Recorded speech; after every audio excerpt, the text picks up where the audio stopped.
Okay? And so the list goes on and on. So what one Hindu claims to be the authentic Hindu belief, there is an opposite tradition that is taking place in another part of the country that is completely authentic. When my father went to visit Sikkim, where my sister lived, he said there everybody raised sandals or chappals into the temple because it was so cold. Everybody had their socks and shoes on. When you go to Varanasi, you can do Archan to Vishweshwara yourself. When you come to South, you can get into the Garbhagudi. Okay? So these are some of the regional variations that are there, and we cannot argue and win those arguments. So I don't have the knowledge, so I won't get into an argument with you on this. The doctrines, the denomination of the liturgical, I won't be able to argue with you because I'm not at all knowledgeable. But that allowed people to exploit the differences within the Hindus for other reasons. So people, when they ask, what Bible do you have? It's a very interesting question. We have a body of knowledge, a very vast body of knowledge. Biblio refers to a book. So the Jewish Torah, the 5 books, the first 5 books, they are the Pentateuch, but it is part of a 24-book scriptural knowledge.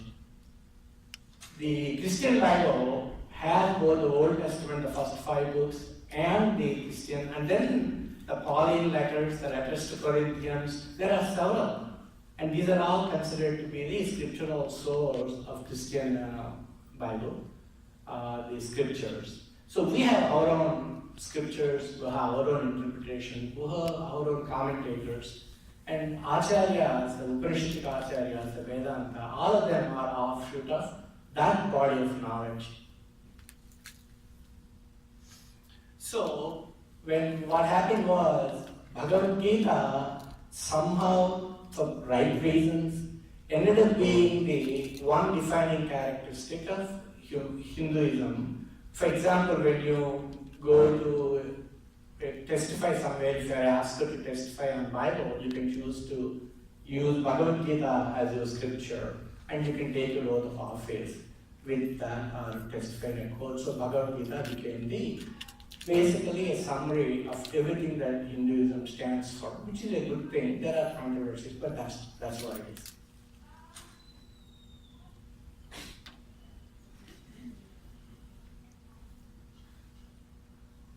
Okay. Who is the originator of Hinduism? What happened with prehistoric religions had a natural evolution. Then when Christianity, for Judaism, Abraham is the prophet that it credited towards the man who consolidated the Jewish people, Israelites, at the time in the 6th, 7th century BCE after they lost the Persian Emperor Cyrus. So you can at least trace to Abraham. Christianity definitely to Jesus Christ. So as you come recent part of the history, you have people that you can associate with Hinduism, with their religions, but with Hinduism it is more ancient, and therefore we do not have a starting point. We have several people who are credited with Hinduism. Okay? We talked about the book, we talked about the source. They want to know whether we have a central authority who decides the doctrine of Hinduism and the control of Hinduism. Okay, this is where when we say Hinduism is not an organized religion, it comes into focus. Okay, we do not have somebody who can tell us. So each one is an expert on Hinduism. Every one of us in this room can speak for Hinduism because there is nobody to tell me I'm wrong. I don't have to accept any word for it. Okay? So someone asked me, if it is not an organized religion, how did it survive? How does it work? There are 2 examples that come to mind that I have given to people in the past. When I see a flock of birds flying, they fly in a beautiful formation. The question is, who orchestrates that type of flight of birds? Okay? When you see a school of fish swimming, you see the same thing. There is an internal checks and balances, there's a science behind it, but the fact is it happens. There is no Garuthmanta who leads the birds to fly, okay? And that is how a lot of Hindu religion and its practitioners have permeated the entire part of the world that they had anything influence in, okay?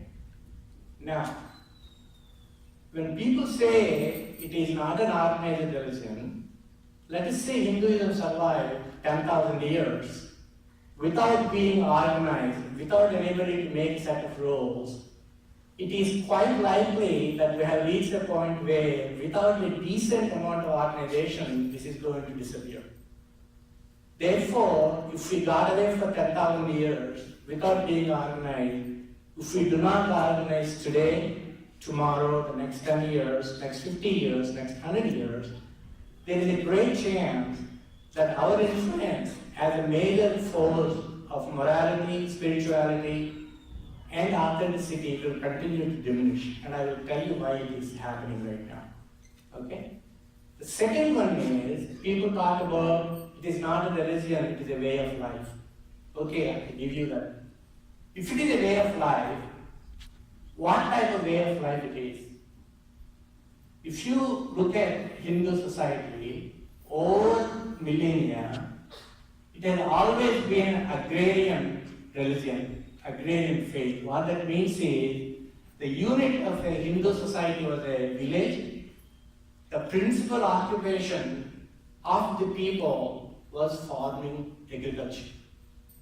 Okay? So when you go to the temple, when the priest blesses you, he will say, Dhanam, Dhanyam, Pasum, Bahuputra Ramam. So he will tell you, may you have plenty of crops, may you have plenty of cattle.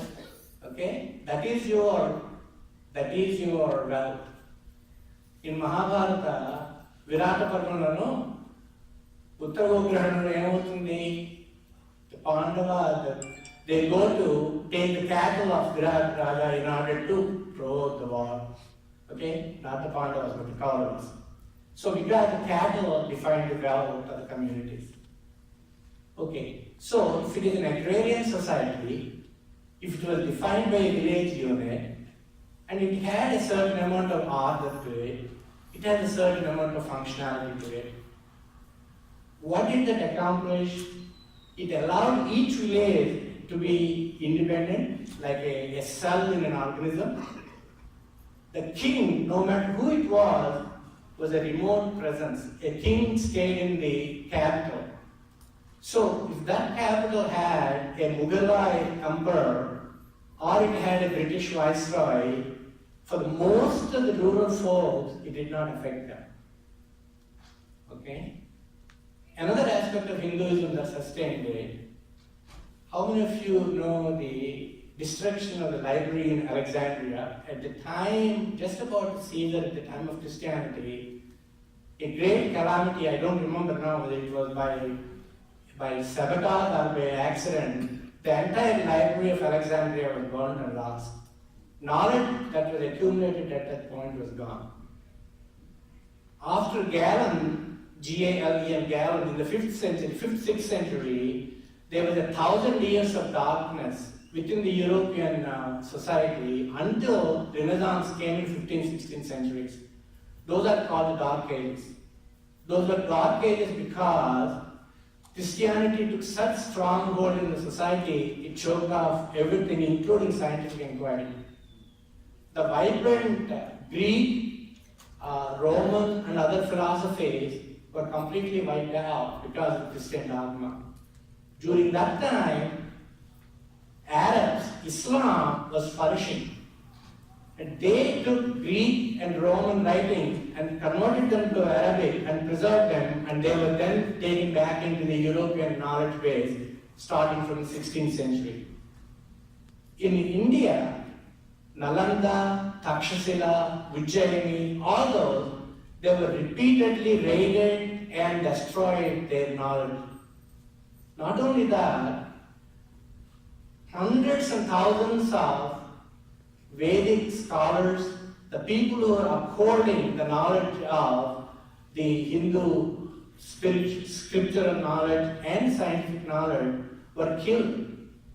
Ibrahim Lodi, in his own diary, he talks about how he killed in one day hundreds and hundreds of people who were doing Surya Namaskara in one day. Okay? When the Portuguese came, they destroyed so many other people who were knowledgeable in the scriptures. Okay? So how did the scriptural knowledge get translated into ours? How did it reach us? That is the Shruti and Smriti concept, where you memorize in a disciplined manner, you pass it on in a disciplined manner, you then remember. So entire texts were memorized, entire body of information was carried. Not only that, every one of you knows, if I tell you something, you tell him something, by the time it reaches the third person, the information is already destroyed. They're not destroyed, but kind of deviated. It's like going to a prism. The light goes through a refraction and it changes. And so information changes. So how did they preserve the essential truth of whatever was initially composed? And that is where the genius of the ancient Hindus, ancient Indians lay, in that the whole body of knowledge, and that is so vast, it has been moved on unto the present generation. Okay? And so these are, when we say it's a way of life. So who are these people who are able to preserve the purity and the sanctity of this knowledge? In the Jewish tradition, when a Torah, that is their holy book, it is written, there is one scribe who writes it, then there are people who verify each letter of the text to make sure that the authenticity of the Torah is conveyed from one writer to the next writer and so on, so that the Torah is passed on from one synagogue, one community to the next community with checks and balances.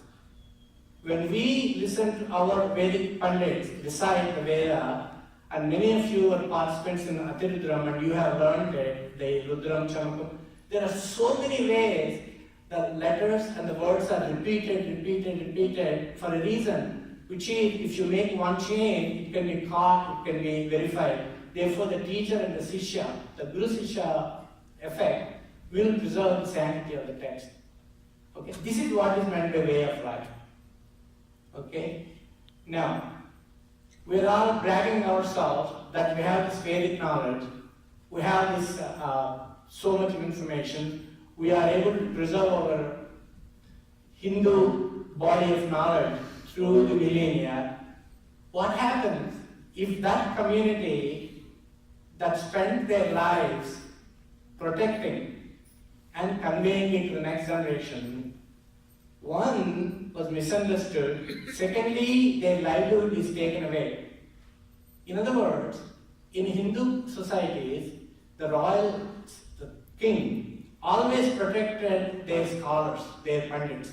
They gave them some land and said, you live on it. You don't need to look for a rupee or a dime or a gold sovereign. Your job is to be a scholar, an interpreter, and a transmitter of knowledge. So they did it.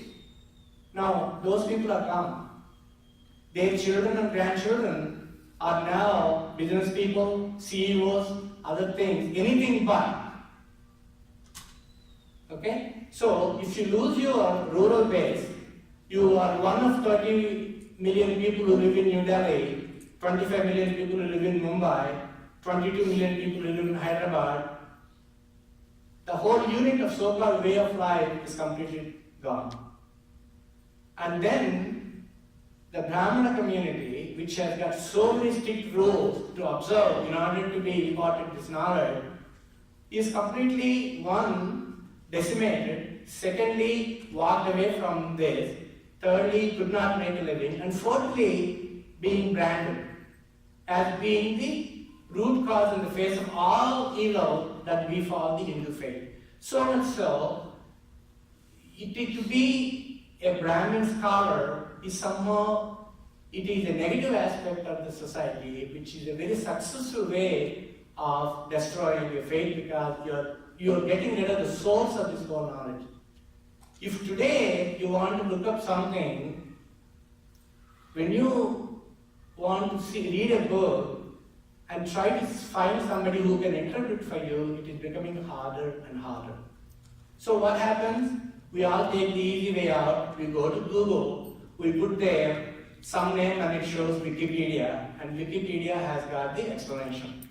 So what is happening is our Vedic knowledge, our knowledge of Brahmanas, Brahma Sutras, everything is dependent on what is in Wikipedia.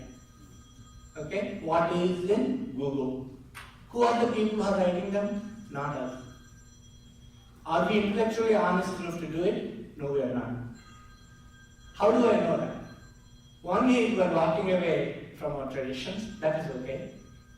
Secondly, when you look at each one of us, how much we respect the priest and the pandit that is serving us at this temple or any other temple, and will you trade places with them? Will I give up being a doctor and with my priest in some Sanatan Mandir in some place because they give me $30,000 a year plus Dakshina?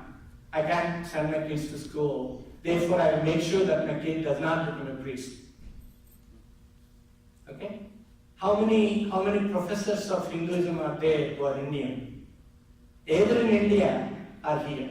How many universities teach Hinduism as an intellectual discipline? How many people are willing to learn Hinduism as an intellectual discipline? Study, question, and ask. Ask question. Why don't you question? Because that's what the Upanishads are about. Just think about it, okay? At this temple, as an example I'll give you, which is nothing to us. I can go to New York temple and think the same thing.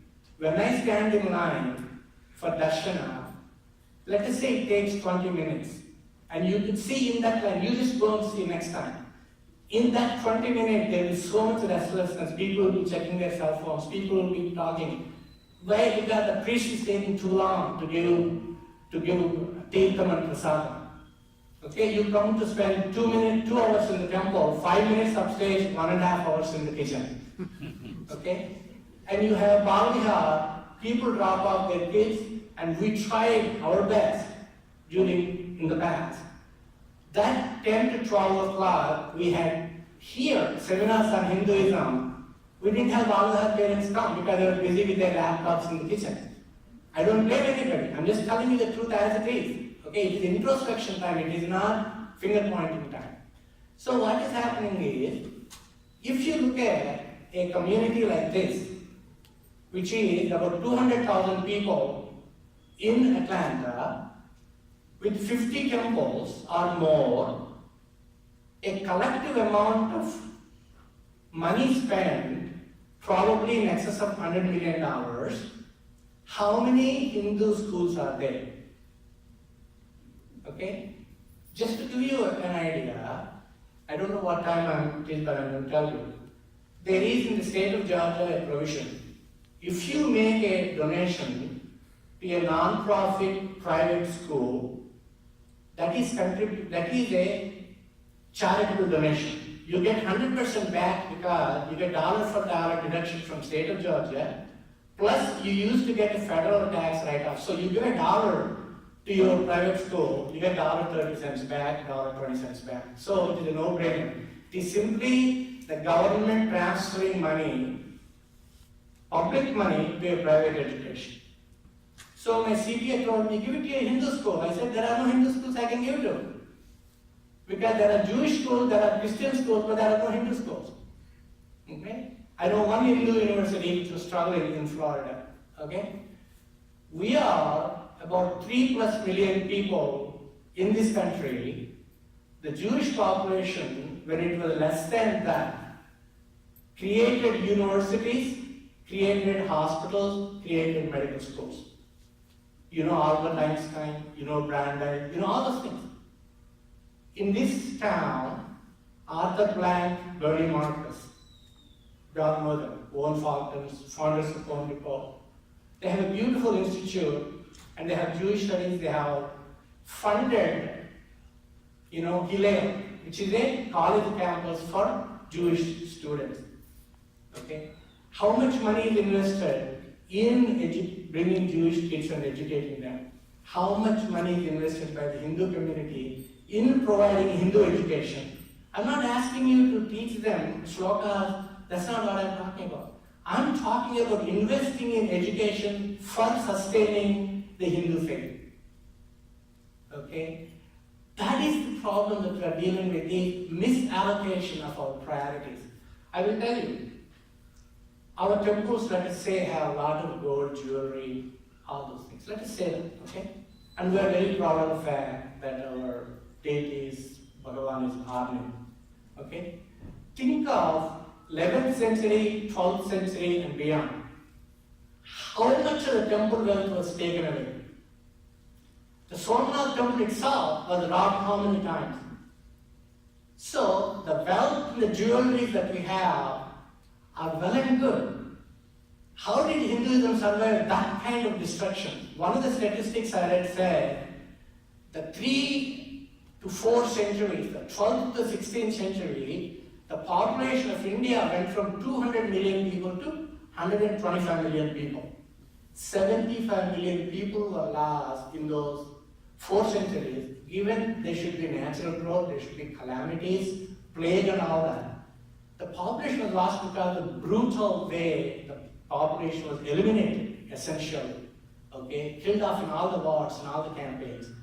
How did Hinduism survive that? What makes us think that our temples with all our wealth will survive this generation and the next generation? Okay? So that is something we have to very carefully think. But Sundaresh and others will tell you, you can have a 5-year-old child in the Balavihar, you can have a 9-year-old child in the Balavihar. It will become difficult when the child comes to 10th grade, 11th grade, 12th grade to keep bringing them here. Okay? The reason it is important is there are things that we can be proud of. There are things that we should be able to pass it on in a way that appeals to them. Okay? So that's what these things are. So looks like I told you, I'm already past my time. If there's one thing I can tell you that I want you to take home, not that you do not know, but I need to emphasize again and again. People believe Hinduism is a polytheistic religion. Means you have many gods. Hindus are confused about it. Okay? And then we theoretically understand Brahma Bhaktake, which is one Parabrahman. Okay? And then we also understand one truth, different interpretation, different names. Okay? We know all those things. But when someone asks us, we get confused. Okay? Why? The way we are defined by others. They say, oh, Christianity is a monotheistic religion, Islam is a monotheistic religion, Hindus believe in too many gods. How many gods do you have? Okay? And then we say, oh, you count. It's not. You don't need to count anything. Okay? It is the Parabrahman, which is nameless and formless, Nirguna Brahman. And then, for our convenience, we have Sadguna Brahman, where you gave for and name Nama Rupa. Okay? But we get confused. And one of the reasons for it is the definition of monotheism being one God. Hinduism implicitly understands that, but it doesn't say that. Hinduism says God is one. Eko Narayana. Okay? God is one. It doesn't say only one God is my God, Narayana. Okay? So that is an extremely important part to understand and tell people. Okay, we have to deal with 10 Commandments. We cannot walk away from 10 Commandments. There are 2 things in 10 Commandments that puts the Hindu at a major risk and disadvantage. Okay? It is like this. When we were learning English, we were told this is the words and we said, okay, we're happy to use them. But what we think we're telling and what others are understanding are completely different. So, high school days, there used to be a joke, yes, no, all right. Okay, many of you remember that. So the guy doesn't know English, he has to go in front of the collector. So they told him yes, no, and all right. So he said, okay. Did you commit a crime? Yes. Do you have anything to say? No. I'm going to put you in jail. All. Okay? So there is the conversation. Like that, we say, oh, we have our idols. The idol that we talk about and the idol that the Ten Commandments talk about are completely different. Therefore, we look like fools in their eyes. Okay? So, I told you, the reason there are crusades and there are constant conflicts, religious conflicts, that are still ongoing is, while they say monotheism, while they say one God, they tell you the Christian God, the Jewish God, and Allah of Islam are not the same God. Okay? In 2000, we did a Telugu Association convention here. When they asked me to do religion, I said I will do interfaith. I'm not going to bring a Swami or anything. I'm going to do interfaith. We got kids, we got young people, and we got people of Christianity, Islam, other faiths come in there, and we had a day-long symposium. One of my friends, who is a professor of neurosurgery, very learned man, is a Baptist, very meticulous. That day he said, Ravi, you mean to tell me your God and my God are the same? And this is a knowledgeable man, learned man. So when the Hindus say, God as defined, understood by us, is same regardless of what name you give, how you worship. Sarvadeva namaskaraha kesavam pratigacchati, akasat patitantoyam yadha gacchati sagaram. They are very happy to listen to him. Oh, is that right? Okay, good, then take Jesus as your God, Savior. You see, everything he says is all here. Okay? So our interpretation of what God is one, others' understanding of what one God is, our interpretation prevented us from having to convert anybody. We have to feel no need to convert. We may disagree and fight, but I never tell you, you become a Vaishnava or you become a Shaiveta or do something. I say, okay, it's up to you, no problem at all. Okay? And that is something that's very important. When the Muslims came, when the Europeans came, they were shocked. They were shocked by this pantheon of Hinduism. They were shocked by the worship of murtis, okay, idols. I need to tell you one thing about the vagaries of history. In our 64 Kalalu, Chitra Lekhanam means painting is a known art. But for some reason, all our expression of artistic talent is in sculptures. In other words, both the sacred and the secular are depicted in the form of stone sculpturing. If you go to Kajaraho temple, you will find beautiful Kama Sutras depicted there as part of the temple architecture. Okay? But that is the expression of the art. Okay? So the painting part came later. So Christian world has phenomenal amount of religious art in forms of painting. They do not have phenomenal sculpturing, whereas Hindu subcontinent, all of the artistic expression, sacred and secular, was in sculptures until recent several hundred years. So, but they look at it and say, these guys are worshipping idols. Okay? So, we'll come to that.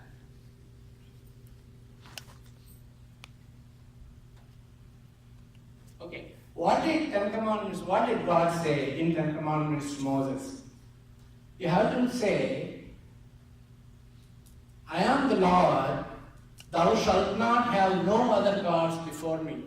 Which means if you accept me as your God, you cannot have all your other tribal gods as part of you. And then it says, and there's another one which is there, okay, I will show that to you. And then the idolatry, thou shalt not make unto thee any graven image. So, you cannot have an idol. In fact, in the Jewish canon, one of the few places where you can be killed is if you worship idols. Okay? So think about it. Last year, every time I go and tell them, please don't use the word idol. And then I go there 6 months ago, please don't touch idols. They said, guys, don't touch, leave out the idol part, because not that you and I don't understand. Others understand it differently than you think.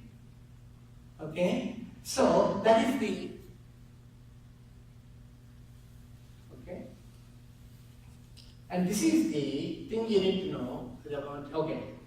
Go to the third line. For I, the Lord thy God, am a jealous God, visiting the iniquity of the fathers upon the children unto the third and fourth generation of them that hate me. So not only am I asking you to believe in me, if you don't believe in me, I'm going to curse you for 3 to 4 generations. With that kind of powerful statement, it catches the attention of whoever wants to be the believer. Okay? And then there is that graven image, likeness of anything that is in heaven above, or that is in earth beneath, that is in water underneath. Okay? What that means is, there's another slide where I'm going to show you. In other words, if you say you want to worship nature, you want to have respect for trees, for cows, for animals, for the 9 planets, it is a prohibited part of the canon. Okay? Canon means religious law. Okay? So, the worship of polytheistic gods, worship of created things, created by whom? God. Okay? They wanted to worship God, but not God's creation. Okay? Created things like trees, rocks, animals, astronomical bodies, because they specifically had that. And another human being. So you cannot. If you say Rama is God, it's not acceptable. But Christ is God, I will tell you. Okay? See. Alright? And so the idea was worship. When the commandments was given the lands at the time, it was a polytheistic world. Okay? I already told you this. I want to skip all this. Talks have been saying Hinduism is a monotheistic religion with a polymorphic expression of the divine, polymorphic monotheism. Islam and Judaism are amorphic monotheism, means they don't have any image. Islam is very strict, Judaism only have book of Torah. Sikh also same, they have their Granth Sahib. Okay? Whereas Christianity has symbols. The cross, the crucifix, Madonna, Virgin Mary, Madonna and child, Mary with baby Jesus. And then all the Catholic saints who have been converted, who have been given sainthood, have their statues. So I keep arguing with Christians, you only say that you are monotheism, but you have symbols. They call them symbols. Ours are idols, theirs are symbols. Okay, see the word, how the word works. Okay? So I say Christianity is oligomorphic monotheism.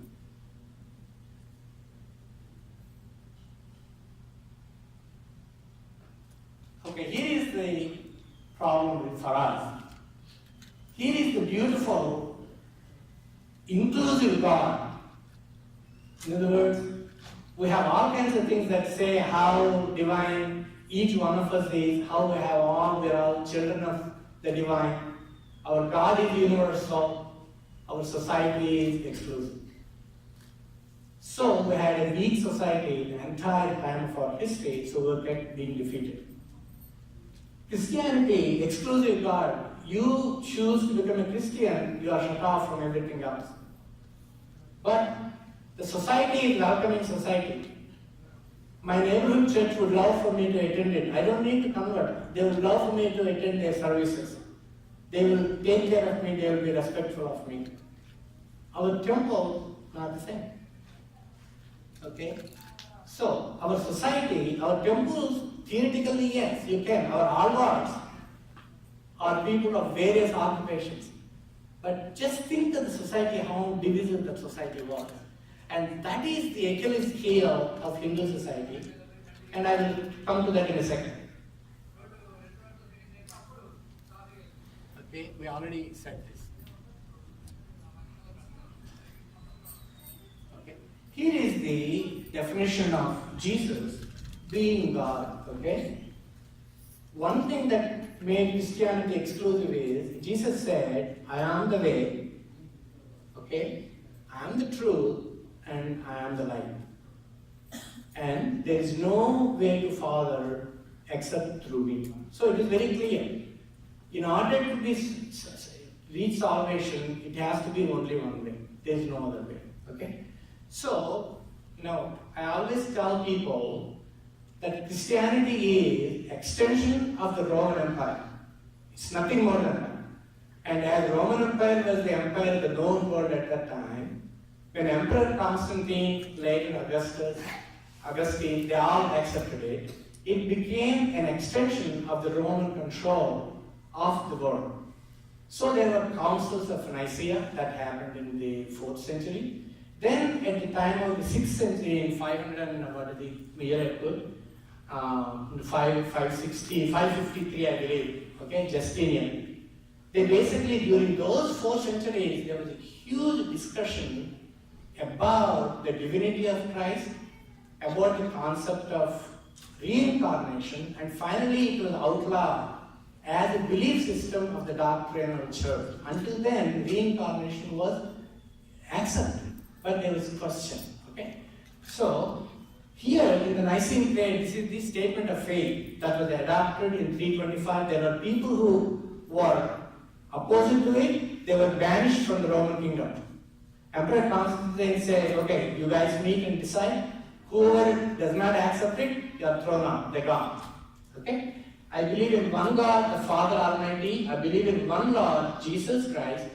And then the last thing, God from God, light from light, true God from true God. Therefore, no difference between Father and Son. Therefore, that human being is God. No questions asked. Okay? Resurrection, reincarnation. We like to think, oh yeah, you had resurrection, so we don't believe in reincarnation. That's not true. Resurrection happened 3rd day after Christ was crucified, when it's called, the Lord has risen. So Mary Magdalene goes to the disciples and says, the Lord is risen. So Jesus says, look at me. In other words, when Jesus came back in resurrection, that's the Easter that we have, he came in the same body. Okay? In reincarnation, the soul migrates, the body, physical body is gone. You are in another. It's a transmigration of the soul. In resurrection, the physical body of Jesus came. Then you may ask, was it only Jesus who was resurrected? How many of you know Lazarus? Okay, Lazarus. In fact, several of you may have talked to Lazarus. There's a Lazarus hospital. Lazarus also was brought up. What happened was, he was one of the people that, at the time of Jesus, the disciples came and said, Lazarus is going to die, please come to him. And Jesus said, no, he will be fine. And by the time he goes there, he died and the family was crying. And Jesus said, no, he's going to come alive. And so Lazarus, Jesus went and touched him, and Lazarus came to life and lived afterwards. And then others tried to kill him because he died, came back, and then was living, they tried to kill him. So there are some examples of resurrection that is outside of Jesus that happened during the time of Jesus. So resurrection is different from reincarnation.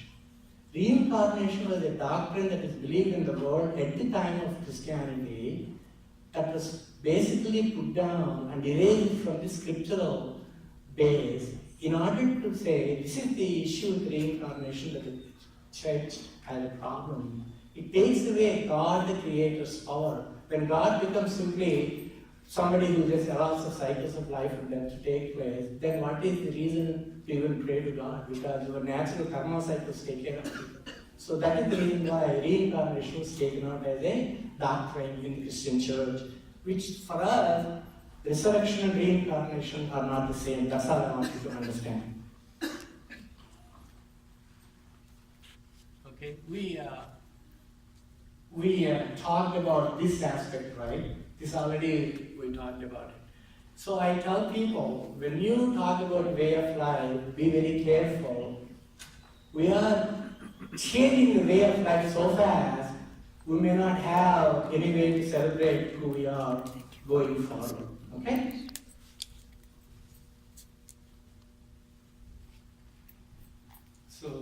the things that I will talk to you. But the most current one, technology and social media, how many of you have tried to go to Google and look up something? For example, I go to Google and say, okay, I go to Google and say, Sankranti, okay? You get something about Sankranti, but I get 10 Christian Bible messages that come there at that time. I don't know how they crop up, okay? And you put any term before you know, you end up getting Bible messages. How does it happen? That is the electronic savvy, okay, the media, in that way they manipulate it, okay? The Google algorithms. The Google algorithms. I know. We are, as a faith, so much used to having the royal patronage. We are the only religion that I can think of who turned over the management of our temples by acquiescence. We acquiesced, okay, for the government to run them, realizing the government of the kings and the current government are two different animals altogether. Okay? And therefore, you ended up having Sri Venkateshwara University in Tirumalai with a Christian governor and things like that. Okay? How many of us will I be appointed as the Dean of St. Joseph's College in New Delhi if I'm not a practicing Christian? Okay? That's what we have given up. Enduku? They will participate. They will take care of it. What do they take care of it? This is what is happening. Have you gone to any of the temples? When I go there, I get surprised. Here is a temple that makes $1 million a year.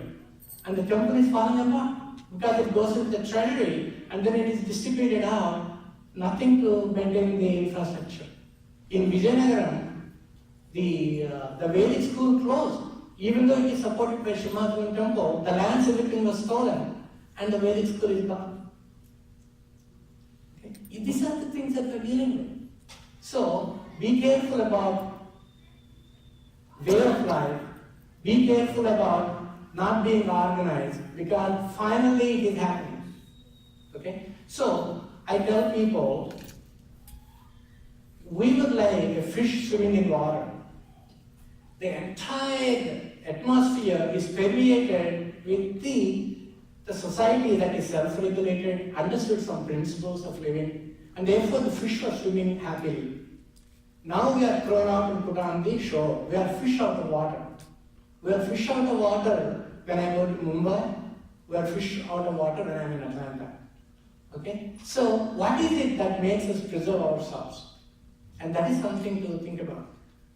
The usual statement is, religion and culture have no grandchildren.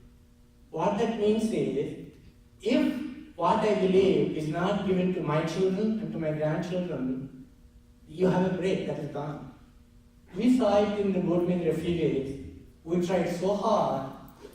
They allowed the parents to, so they come here and do violence and go home. All the kids are out. Kids are already taken away. We took no time. And this happened to the Korean, when the Korean War happened in the 1950s. Who moves in first? The missionaries. So entire Korean peninsula is converted. And this has been done for 2000 years, nothing new. But we are so naive, we think, oh yeah, it happens, okay. The translation of Manusmriti is by Max Muller. The commentary on Vedas are from Panikkar. I was very happy to see Narayan, the Panikkar's translation, until I realized he was a Spanish Catholic who lived in Spain of Hindu ancestry, but the man did spend the time to study, understand, write a commentary. Okay? We have a book of architecture of the Hindu Temple of Atlanta, beautiful book. See the author's name. Okay? You will understand how intellectually we are not prepared to challenge ourselves, be there for ourselves, and let somebody else do it and we're happy. Okay? And that is what gets us. That is completely different from what the Vedic principle, the Upanishad teachers said. They said, Swadhyaya, Vanada Yama Nema, Swadhyaya, self-study. Okay? Where is that introspection? Where is that intellectual curiosity? When I did the first Hinduism class here, and I had Laurie Patton, everybody else come, I had 40 people sign up. 39 of them are non-Indians. one Indian man showed up, okay? There are two Indians, Hindus, they were from Sri Lanka. They wanted to know who they were. One from Malaysia, one from Sri Lanka. They were wonderful people. They were a Sri Lankan family, was a Catholic family, the Malaysian family was a Muslim family. They stayed with me 7 weeks, and we went through the whole thing for 14 hours.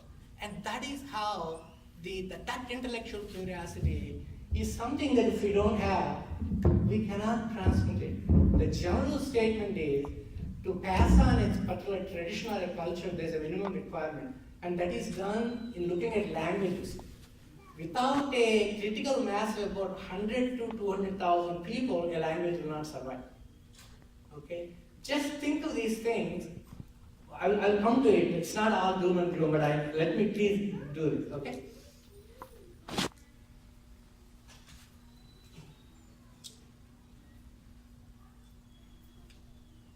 Okay, so what is happening is we are all turning into heroes. Okay, heroes means doesn't mean he knows something. It only means he thinks he may know something, or he thinks who he is, but he doesn't know who he is. Okay, so a hero is Hindu in name only, and you can also put being a Brahmin in name only. Okay, he doesn't know anything about being a Brahmin, but he's very happy I'm a Brahmin. Okay, what does it mean? What have you done to deserve that Dvija, the Vipra, the Brahmana? It's the last day that Prasad can tell you all about it. Okay? So, yes, uphold the tradition, understand, study, okay? And then you can stand up and say, yes, I can participate in interfaith dialogue because I can talk to anybody, feel confident about who I am. Therefore, I can tell you, if you have something that is misunderstood, misinterpreted, I can tell you, this is the way we think it is, this is authentic. But we're all remembered for our footprints that we leave. The footprints that we leave is the body of work that we do. In other words, written word is one that stays in the modern world. I will tell you something else.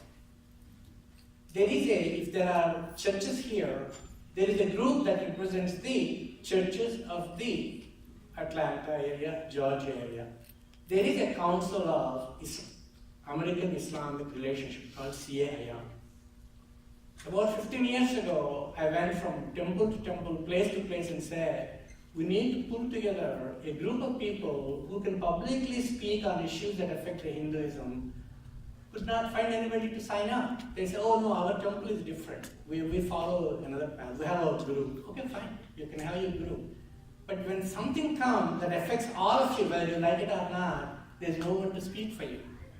Best example, whatever is taught about Hinduism in classroom curriculum, whatever your children have learned, you have nothing to do with it. Not only here, you have nothing to do with it in California. Hundreds and thousands of people went and fought with the California textbook company. Still nothing could be done. Okay? That's what I'm talking about. We cannot organize ourselves. We are not willing to do it. Here and in India, same thing. Okay. Another aspect I have seen in India, and maybe here you are trying at least. When I traveled through in the last 1 month, through rural areas, everywhere, volumes of youth, but no one to reach out to them. All our Swamis are happily in the urban areas. They're all traveling abroad. The outreach to the youth is not there. Outreach to the villages is not there. We've given up on them. Okay? That is what used to be the core strength of Hinduism. They have given it up.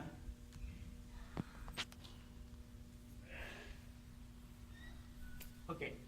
So, after all this doom and gloom, what makes Hinduism a vital force? What makes Hinduism a vibrant force? Is it a relevant religion for the current? Mohan brought Dr. Karan Singh, great man, and this is the book called Vedanta. Okay. Dr. Karan Singh spoke here for just about 45 minutes. He gave us a few principles. So the first principle is everything we know. Isa Vasa Vidhan Sarvam. the entire universe is God, divine. So, omnipresent, right? Second is, Amrutasya Putra. We are all children of the divine. We are not born sinners. We are all children of the divine. Why? We are part of the Paramatma, the Jivatma and Paramatma. And then the one that connects us is the yoga, the one that brings together. Okay? And of course there are Ashtanga, the Patanjali Sutras are there. Okay? Then we believe in the concept of Vasudhaika Kutumbam. That is, we believe, look at the whole Vasudha is earth. We can also look at it as the universe. The whole of God's creation is one family. Okay? So these are some of the principles that he has said.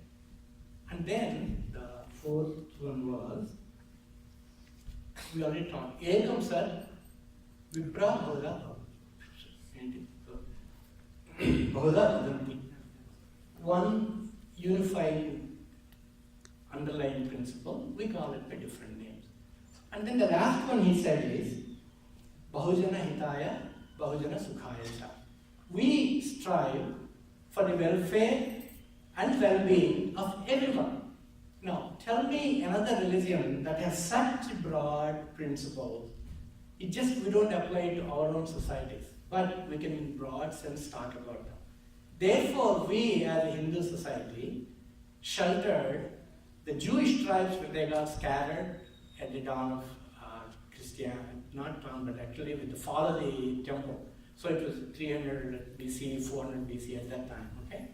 And then we sheltered, when St. Thomas came here in the Malabar coast, we had Christian church that came, we had the Bene Israel, we had the Syrians, we had the Armenians when they were persecuted in the First World War, Parsis, the Zoroastrians came here, everybody came here. Dalai Lama came to India in Dharmshala in 1955 when China kicked him out of Tibet. We do all that very well because all religions we respect them.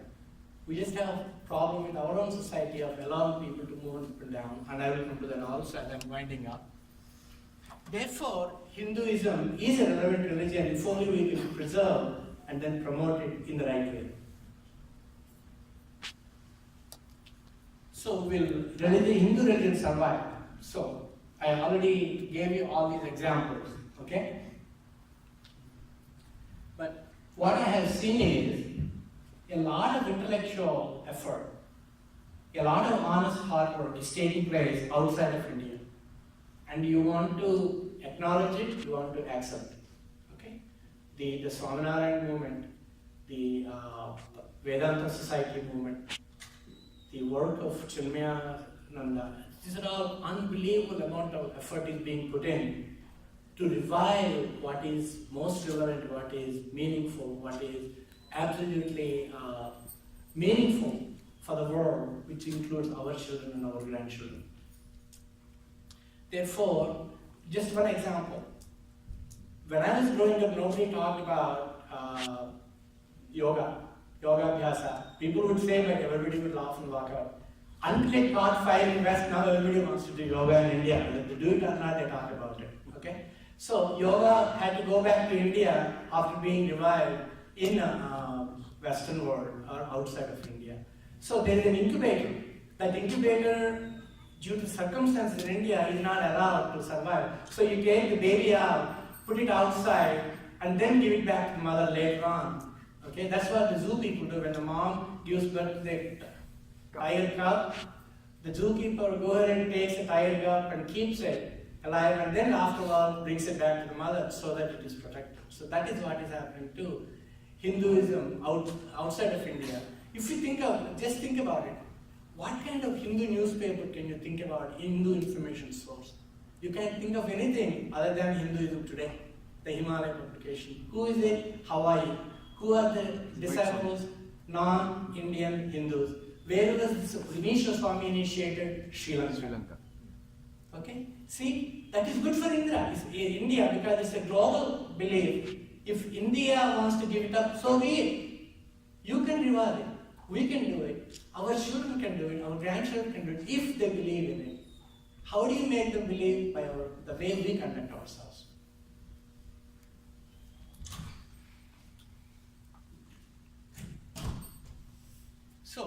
what I was talking about. Where is the outreach? Okay? I have seen this. And it is most unbelievable thing. Education institutions, we gave them away. Okay? Hospitals, we gave them away.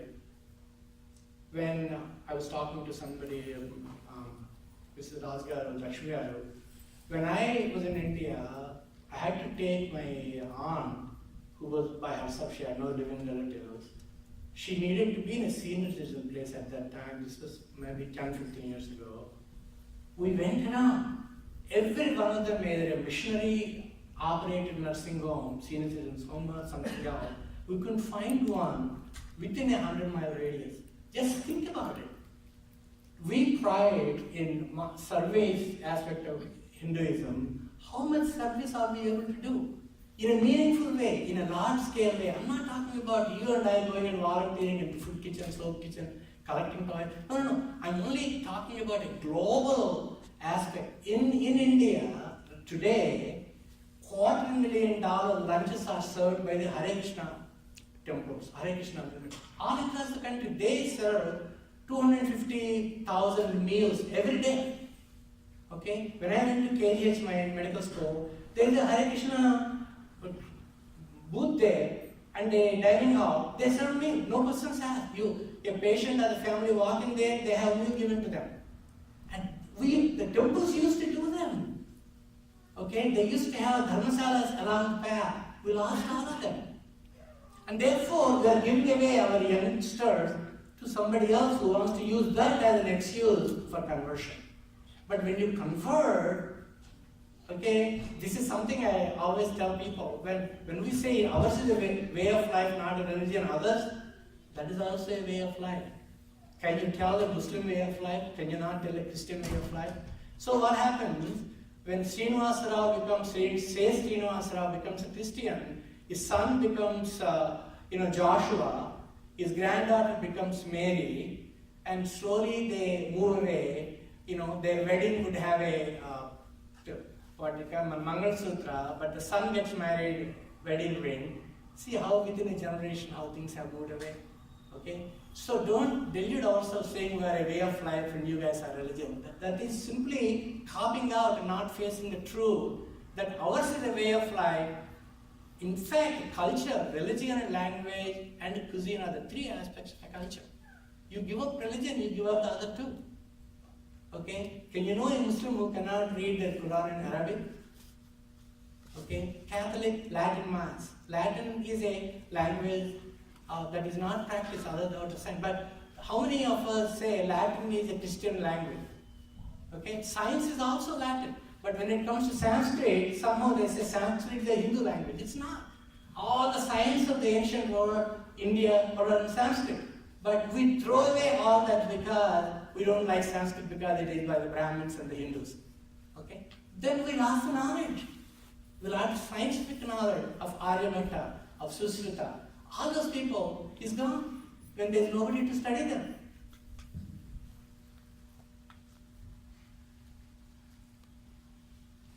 Okay, here's the last question. Are we allowed to reform ourselves? Okay? Let us say my daughter moved away from being a Brahmin. It married her. She married a Kshatriya. Fine. My son married a non-Brahmin. Fine. Okay? So, when it comes to me, we, in the society, as individual families, we are making already the transitions and adjustments. Several of you here have children married to who are either Indian, non-Indian, inside your caste, outside your caste, doesn't matter. Okay? We find a good person that they want to spend their lives together, we say, please do. Have our blessings. Our Venkateshwara has a Bibi Nachari. Why? Okay, our Alvars are everybody. So, we are trying to move on, but others come and say, you can't do that. When we write about Hinduism, in the text we say caste. When you go to polls, you can't, the constitution said no caste. The politicians won't let you forget what caste you belong to. Okay, because reservations. See how it is. So, I tell people about the vicariousness of caste. I tell them, think of Second Amendment in the US Constitution. Think of the right to bear guns. In order to have a well-defined, they call it military, I forget what the word is. Okay, militia. Okay, whereas that allowed us, everybody, to carry a gun and shoot each other out. The offshoots of that. Think of right to freedom of speech, and then think of pornography. Okay, right to freedom of speech has nothing to do with pornography, but it is legal. Okay, so the division of the society into Varna, whenever they did, whatever they did, had its time, had its usefulness, moved past it, but are we allowed to move past it? Are we allowed to forget and say we reformed ourselves? And therefore, we are a society that is worthy of recognition. Please get past that, get past it. There is so much good to know about us. It is like, if you read this textbook on Christianity and Catholicism and the church, and the only thing that they talk about is pedophilia, how many people will belong to the church? They bring it down. If the only thing we're allowed to talk about is how Boy Scouts have got teachers who are abusive to the students, how many of us will send our children to Boy Scouts? Okay? That's not what is brought forward. What is brought forward is the strength, whereas Hinduism is defined by its weakness. Why? Our politicians and the world around us will not allow us to forget what happened that was completely distorted, but we are to live with it. Therefore, we have to work very hard to allow ourselves to rise above from it. Okay? Already did this. Okay, I told you in the beginning, I'm going to tell you again, I'm going to stop here. My thing is very simple, and I will tell you these two, okay? Satyam Vada Dharmam Chara. That is one of the Taittiriya Upanishad in the very first at the graduation. That is what the teacher tells the student, and then it goes on. Just think of these. I cannot think of a human being in the entire creation of God who was able to live their entire life with following these two. Okay, you don't need to do anything else. Dharmaraja had to say Asratama Ataha. Rama had to stand behind the tree to kill Vali. Okay, so the list goes on and on. So the most perfect human beings, God incarnate, Sri Krishna had to put his Sudarshan Chakra to create sunset in order to sign the to be killed. So, Satyam Vada Dharmam Chara is all I need. I don't need anything else. When you go to the Shiva temple, I cannot recite the Rudra Manchamakam. I cannot recite Vishnu Sahasranama. I cannot recite Shyamala Lalita Sahasranama. I am content trying every day to just follow this. I don't need anything else. So with this, I just want to stop and I want to thank you. You've been great guys. Whether I just simply lost you or you paid attention, regardless, I appreciate it. Thank you so much.